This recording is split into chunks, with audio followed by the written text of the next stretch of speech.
Hello guys, आप सभी का स्वागत है मेरे चैनल में। मुझे पता है कि मैं काफ़ी लंबे वक्त से वीडियो सही से नहीं अपलोड कर रही हूं और आप लोग काफ़ी ज़्यादा इस चीज़ से नाराज़ भी हैं। उसके लिए आई एम रियली सॉरी।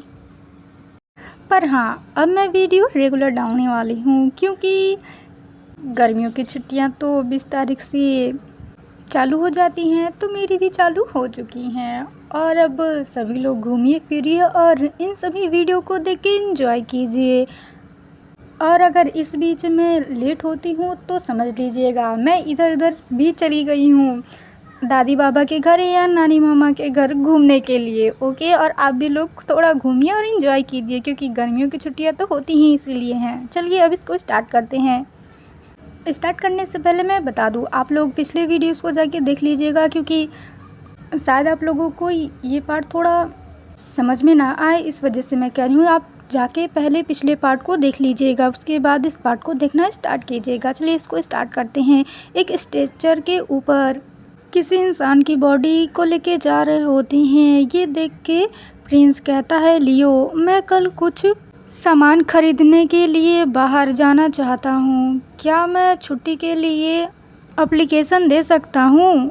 ये कह के वो अपने मन में कहता है, अगर मैं जेल से बाहर निकल सका तो शायद मैं उस पुराने जेल गार्ड को ढूंढ सकूं जिसने कभी वांग लियू शेंग पर नज़र रखी थी और उससे मामले की जानकारी जान सकूं। तभी लियो थोड़ा सा कंफ्यूज होके कहता है, हम एक घाटी में हैं, यहाँ से निकलने के लिए आपको 2 दिन तक गधे की गाड़ी में सफ़र करना पड़ेगा, आप कहाँ जाएंगे? इसके अलावा ऊपर के अधिकारी एक के बाद एक टपकते जा रहे हैं, हमें कर्फ्यू लगाना पड़ा है। छुट्टी लेने की बात ही मत करो, वे तुम्हें छुट्टी ही नहीं देंगे, मैं तो 1 साल से घर ही नहीं गया हूँ। ये सब सुन के प्रिंस अपने मन में कहता है, जैसा कि उम्मीद थी वे मुझे जाने नहीं दे रहे हैं। जाहिर है क्योंकि एबिस को भी बंद कर दिया गया है तो मैं अकेले भी तो नहीं जा सकता। तभी लियो काफ़ी ज़्यादा एक्साइटेड होते हुए कहता है, लेकिन आजकल जेल में शायद इतनी उबाऊ नहीं होगा क्योंकि कुछ पुराने अधिकारी जल्द ही निरीक्षण करने के लिए आने वाले हैं। हम शायद कोई पार्टी या इसी तरह का कोई इवेंट कर सकते हैं। ये सुन के प्रिंस के शक्ल की हवाइयाँ उड़ जाती हैं। वो कहता है, एक पार्टी? मुझे ये मत बताओ कि हमें उन दुष्ट दिखने वाले अपराधियों को मजबूर करना पड़ेगा कि वो अधिकारियों के सामने परफॉर्म करे, अधिकारियों का मनोरंजन करे।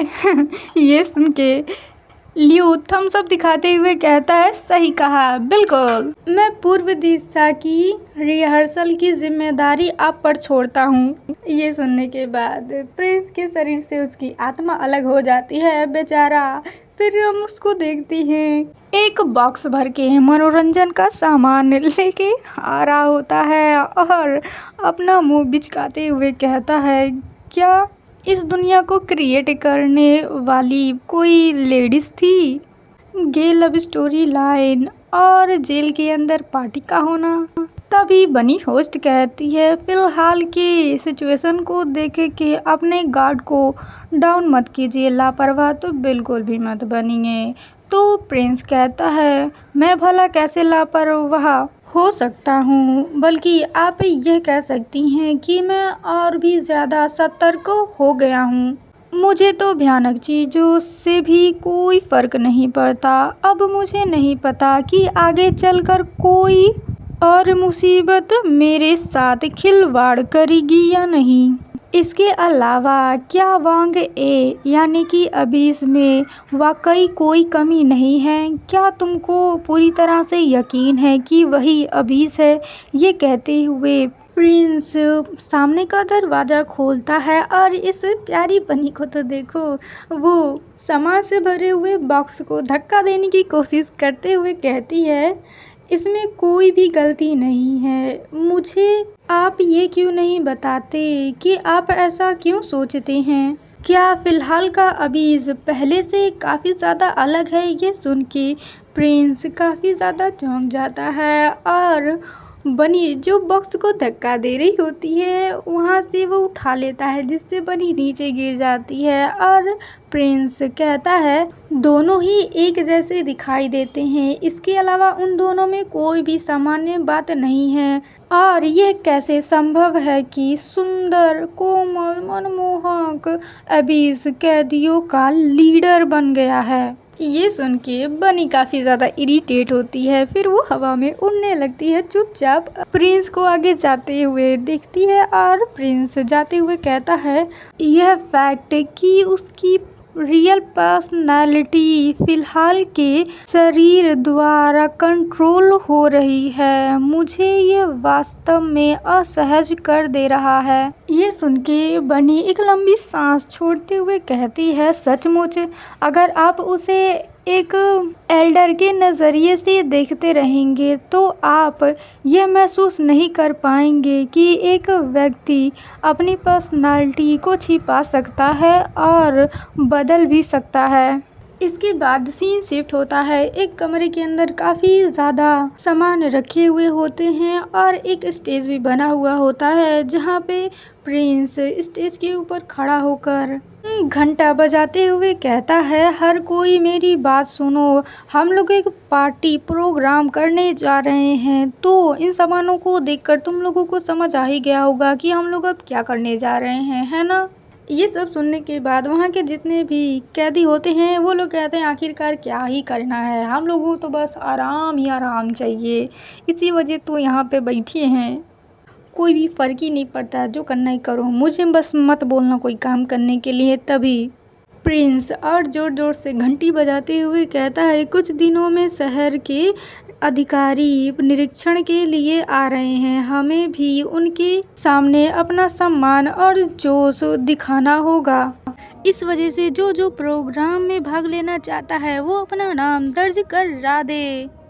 ये सुन के सभी जेल के अपराधी कहने लगते हैं कि हम सब यहाँ लड़ने और लोगों को चोट पहुँचाने के अपराध में आए हैं, हमारे पास कौन कौन सी आखिरकार खूबियाँ हो सकती हैं, आप उन लोगों से क्यों नहीं पूछते जिन लोगों ने सांस्कृतिक अपराध किए हैं।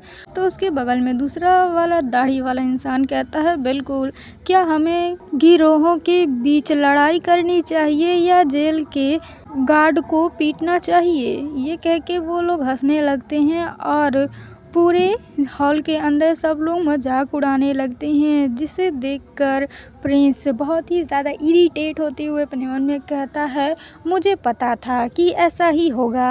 हाँ, इस युग के अपराधियों को उन लोगों का मनोरंजन करने के लिए राजी करना जिन्होंने उन्हें ही गिरफ्तार किया है, यह एक असंभव काम है।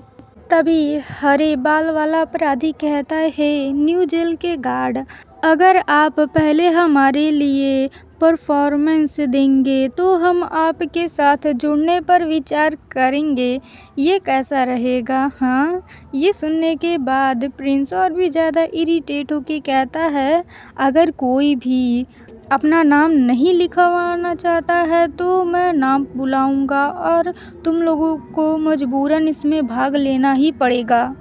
ये सुनने के बाद वो हरे बाल वाला अपराधी जाके प्रिंस के पास उसके कंधे पे हाथ रख के कहता है डोंट बी शाय, शर्माओ मत, क्या बाकी सब लोग भी जेल गार्ड को देखना नहीं चाहते हैं। तभी एक चेयर खिसकने की जोर से आवाज़ आती है, तो प्रिंस और वो अपराधी उस ओर देखते हैं तो वहाँ पे अबीज़ होता है, जो कि अपना हाथ उठा के कहता है कि मैं पार्टिसिपेट करना चाहता हूँ। ये सुन के प्रिंस काफ़ी ज़्यादा चौंक जाता है, मगर वो खुश होते हुए कहता है श्योर, ज़रूर वांगई, बताइए आखिरकार आप क्या प्रस्तुत करेंगे। और अपने मन में बहुत ही ज़्यादा खुश होते हुए कहता है ठीक है मेरे बेटे, तुमने बहुत अच्छा काम किया, मैंने तुम्हें व्यर्थ में ही प्यार नहीं किया। मगर अबीज़ तो अपनी आंखों में ठंडापन लाके और एकदम ठंडे भरे अंदाज में कहता है मैं गाना गाऊंगा। ये चीज़ सुनने के बाद तो प्रिंस को समझ ही नहीं आता कि आखिरकार उसने कहा क्या। क्योंकि उसे तो लगा था कि कुछ भयानक सी कारनामे करने की बात कहेगा अबीस, मगर वो कहता है कि ये सब इतना ज़्यादा ऑर्डिनरी साधारण क्यों लग रहा है। फिर वो अबीस के पास जाके कहता है, क्या तुम सच में गाना गाओगे? ये सुनने के बाद अबीस कहता है कि मुझे कमतर मत आंको, क्योंकि मैंने कहा था कि मैं तुम्हारी मदद करूँगा तो मैं ज़रूर करूँगा। ये सुनने के बाद प्रिंस अपना शक्ल दूसरी ओर करके कहता है, थैंक यू। एनीवेज, क्या ये थोड़ा सा फ्लर्टी नहीं लग रहा? इस तरह की मनमोहक कहानियाँ सिर्फ यंग लड़कियों को ही पसंद आती हैं। वेल, प्रिंस ने ये सही सोचा है। क्यों गर्ल्स, अगर आप लोगों को भी पसंद आता है तो ज़रूर हाँ लिखिएगा।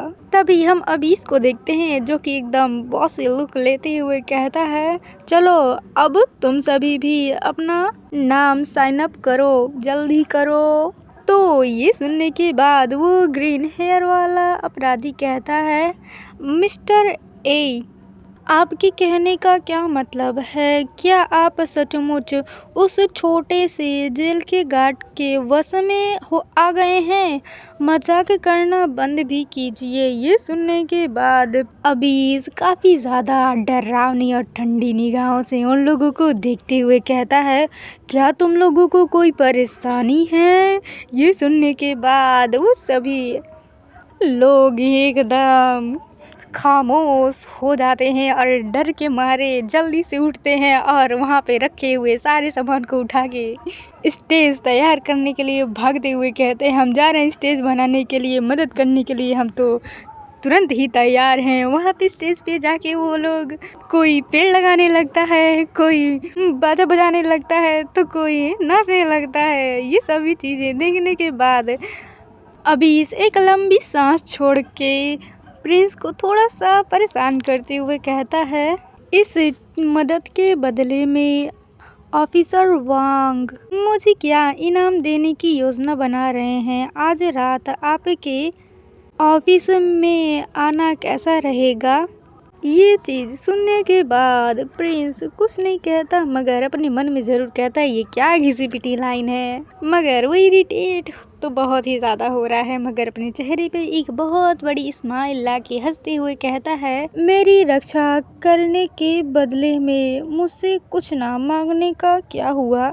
ये सुनने के बाद अबीस कहता है, खैर मुझे एक ऐसा रिश्ता चाहिए जो आपसी हो, लेकिन अगर ऑफिसर वांग जवाब ना भी दें तो भी कोई बात नहीं, मैं इंतज़ार कर सकता हूँ। ये कहते हुए अबीस काफ़ी ज़्यादा हैंडसम लग रहा होता है और शॉक्ड होके प्रिंस अबीस को देख रहा होता है। फिर बेचारा अपने दिल पे हाथ रख के कहता है, मुझे ऐसा क्यों जता रहे हो जैसे मैं तुम्हारा इस्तेमाल करने के बाद तुम्हें निकाल रहा हूँ? और इधर अबीस भी शर्माते हुए कहता है, हाय ये मेरा पहली बार है जो कि किसी को मैं रिझा रहा हूँ, मुझे अभी भी इसकी आदत नहीं पड़ी है। फिर वो अपने सीने पे हाथ रख के अपने सीने को ठोकते हुए कहता है, मैं कड़ी मेहनत करूँगा। और काफ़ी ज़्यादा चिमक रहा है, जिसे देख के प्रिंस बहुत ही ज़्यादा अजीब सी शक्ल बना के कहता है, तुम्हारे जैसे किसी बड़े अपराधी के लिए इस तरह की चीज़ के लिए इतनी मेहनत करना अजीब बात है। ये कहने के बाद प्रिंस अबीस के बगल में ही चेयर पे बैठ के एक लंबी सांस छोड़ते हुए कहता है, वांगे कहो आखिरकार तुम मुझ में क्या देखते हो? एक लव पोषण भी तुमको इतनी जल्दी प्यार में नहीं डाल सकता। ये सुनने के बाद अबीस कुछ वक्त के लिए चुप हो जाता है। फिर वो अपना सर हिलाते हुए कहता है, नामे नहीं, मुझे नहीं पता। ये सुनने के बाद प्रिंस और भी ज़्यादा गुस्सा होते हुए कहता है, तुमको नहीं पता? कैसे तुमको नहीं पता? तो अबीस कहता है, मुझे ऐसा लग रहा है कि मैं सचमुच आपके सामने खुद को सबमिट करना चाहता हूँ। ये सुन के प्रिंस हद से ज़्यादा शॉक्ड होते हुए कहता है, आखिरकार ऑथर ने किस तरीके का कैरेक्टर डिज़ाइन किया है ये? तभी अबीस कहता है, ऑफ कोर्स और मैं ये भी चाहता हूँ कि आप भी मेरे सामने खुद को सबमिट करें। ये सुन के प्रिंस के सर से ठंडा पसीना निकल जाता है। और अब मैं आपसे मिलूँगी नेक्स्ट पार्ट में। चलिए बाय बाय।